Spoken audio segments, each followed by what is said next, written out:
Ziegemeier from MyCottleville magazine, here today at the Cottleville Police Station. We're going to be interviewing Lieutenant Craig Hebrank.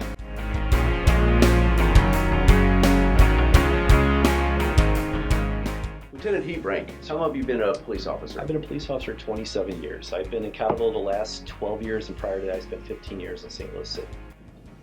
A lot of residents in the St. Peters O'Fallon area might not know exactly where the boundaries are for Cottleville. Can you tell us a little bit about where the boundaries are? Sure, I'd be happy to.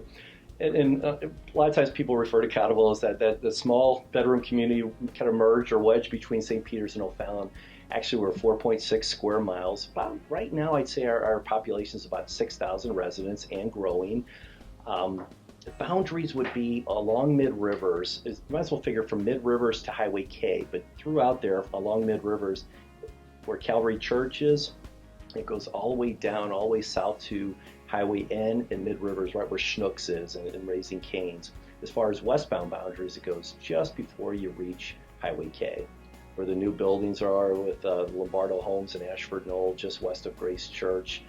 That's still Cottleville right there. And we have a stretch of 364 from mid-rivers to K, about a 4-mile stretch, which is all Cottleville also. One of the interesting things you were telling me was the population can grow and decrease throughout the day. Explain that. Sure. It kind of reversed from a lot of communities. A lot of communities seem to pick up activity in the evening when everyone comes back from work. Don't get me wrong, we still have, close to price around 6,000 residents now. However, our daytime population swells much more, significantly much more than that. We have 2,000 at Francis House Central High School, 2,000 students.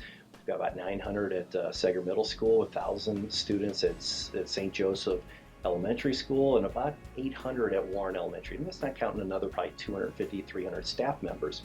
In addition to that, we probably have 3,000 to 5,000 students and staff members at St. Charles Community College. So our daytime population of students ranges between about 6,000 and 8,000 every day, Monday through Friday, while school's in session. So that brings a unique and different challenge Monday through Friday than it would maybe the weekends or in the evenings.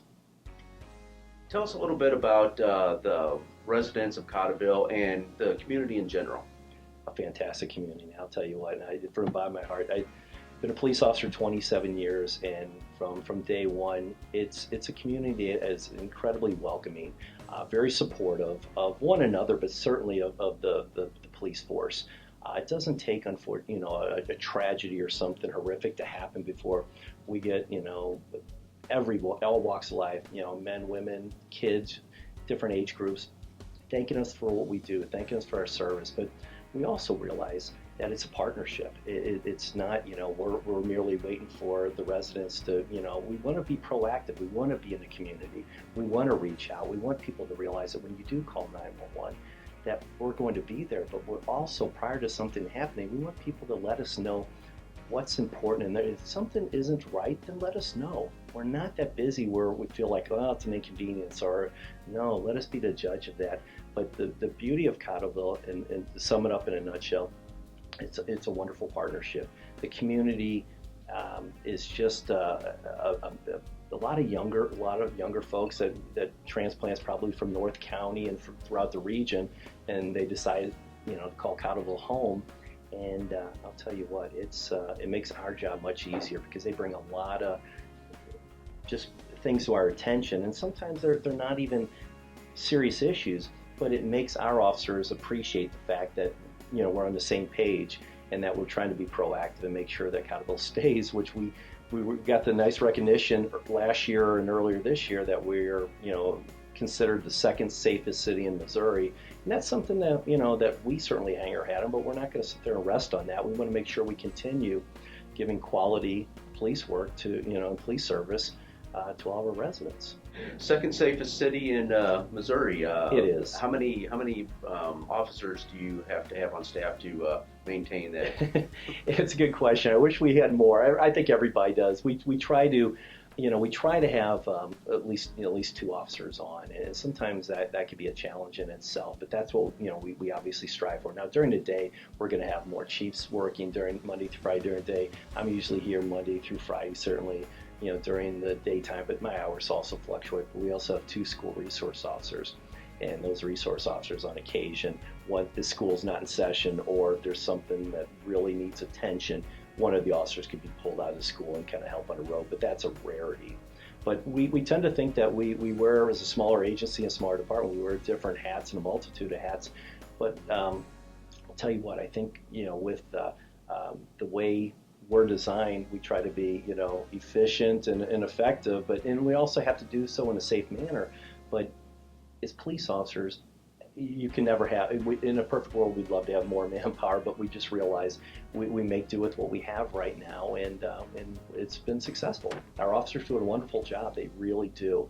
They don't, they're not stationary and just kind of static.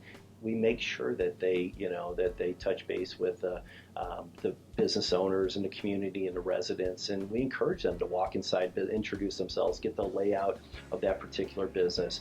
On a weekend coming up, which is supposed, a weekend where a lot of folks could be doing yard work, our folks enjoy something like that because they get a chance to hit the sub and patrol the subdivisions, neighborhoods, and see people maybe they haven't seen outside in a while. And quite often, those are the folks, the residents that bring things to our attention. Hey, I see some suspicious car that's been parked, last 3 days. What's going on there? Is there a way you could check that out? Or I've seen a lot of activity coming and going from this house, and somebody only stays 2 or 3 minutes.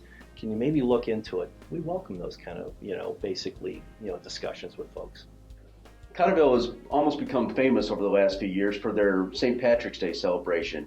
Tell us a little bit about how you participate in that celebration, as well as any other events in the community. Sure. I'll tell you, I think this past year was the 9th year. Each year it's larger and larger. So much is dependent upon the weather. Now this past year, unfortunately, about a month and a half ago, the weather, Mother Nature just wasn't as cooperative as it had been in past years. However, throughout because we literally start planning the first week of January, and sometimes even throughout the previous year for the upcoming year. But might as well figure for the first week of January on for next 2 months. There's a lot of planning that goes involved, a lot of moving parts. There's some years where we might have 60 to 70,000 participants, and that's a lot of folks for coming into a small community, because there's only basically a couple of ways to get in and out. So it creates a logistic nightmare for a lack of a better term, but it's something we enjoy. For an event with that many people, and obviously alcohol, and it's a long event, and families get together, and neighbors, and you name it, it becomes kind of a yearly tradition.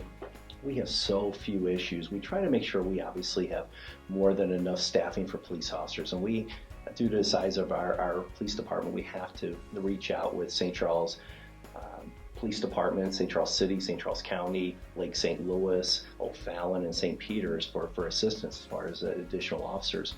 And they're always quick to respond and do a fantastic job helping and assisting us with the event. But the actual planning logistics is done by our folks. And this year, Sergeant Dave McCune and Sergeant John Arajo did just an amazing job of making sure the placement of the officers, making sure streets were shut down, make sure barricades and signage were in the proper locations. And as we always say in this line of work, that at the end of the day, if we had no major issues and everybody arrived safely, went home safely, it was a great event. And unfortunately, Mother Nature just didn't cooperate as much, but the folks that did attend had a great time, and it's an event we certainly enjoy every year. And what other events do you participate in over the years? Throughout the year, we're involved in a lot of events, and it's part of the beauty, I guess, of the smaller community is we're asked to participate and help out and be part of a lot of events. Everything from Francis House Central's Homecoming Parade to St. Joseph's Spirit Day Parade, to there's an 80s fun run coming up at the end of this month on August 29th. St. Charles Community College sponsors it, where folks are decked out in their 80s wear and have a lot of fun with it. It's a 5K and a 10K run. We also help out throughout the year with Santa's arrival and pictures. We had an Easter egg hunt last weekend, which was probably attended by over 1,000 kids and and their parents. It was wonderful. The city of Cottleville sponsored that. We help out with the fire department with the haunted hay ride throughout the year. We also are involved with the Harvest Festival at St. Joseph sponsors, several other runs throughout the year, and it's something that we're always you're never going to hear us say no to anything. Obviously, for safety reasons, we want to make sure that we have an imprint on it, but more important, it's nice to be asked to participate, and it's great for our officers because it gets a chance to meet folks that we normally probably wouldn't have much of an interaction with, and that's the nice thing about it. I think there's events like that where people get a chance to know our officers and vice versa and realize that, hey, we're just normal people like everyone else. Officer Hebrank, thank you very much for your time today. We'll be at Cottleville.